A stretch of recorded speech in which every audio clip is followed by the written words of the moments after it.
Ekipet e mbrojtjes Hashim Thaçit, Kadri Veselit, Jakub Krasniqit dhe Recep Selimit në gjykatën speciale në Hag kanë afat deri më 12 qershor për të dorëzuar një mocion të përbashkët lidhur me rozzimin e pikave të akuzës ndaj tyre. Ky mocion pritet të përmbajë kundërshtime ndaj vazhdimit të procesit apo kërkesave të tjera procedurale nga ana e mbrojtjes.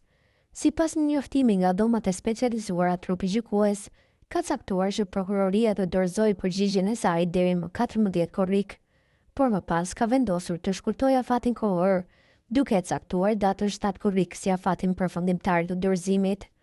Trupi gjykues urdhëroi ekipet e mbrojtjes të dorëzojnë mocionin e përbashkët në përputhje me rregullin 130 deri më 12 qershor, ndërsa ZPS-ja urdhërua të dorëzojë përgjigjen e saj deri më 14 shkurt, thuhet në vendim. Avokati Ardian Bajraktari, duke komentuar zhvillimet e fundit, tha se një rozim i të rëndësishëm i akuzës do të përbënte një epilog të mundshëm të këtij procesi, i cili ka zgjatur me vite dhe është shoqëruar me, siç u shpreh ai, shkelje të shumta, referuar asaj që është parë deri më tash rozimi i të rëndësishëm i pikave të akuzës do të ishte epilog real i përfundimit të këtij procesi të stërzgjatur dhe me shkelje të shumta. Po ashtu vlen të theksohet se në varësi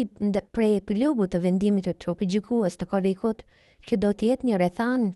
determinuese për këtë proces të mëpasshëm, vlerësoj që së paku në shkallën e parë të përfundoj brenda këtij viti ose vitin e ardhshëm më së largu, deklaroi Bajraktari.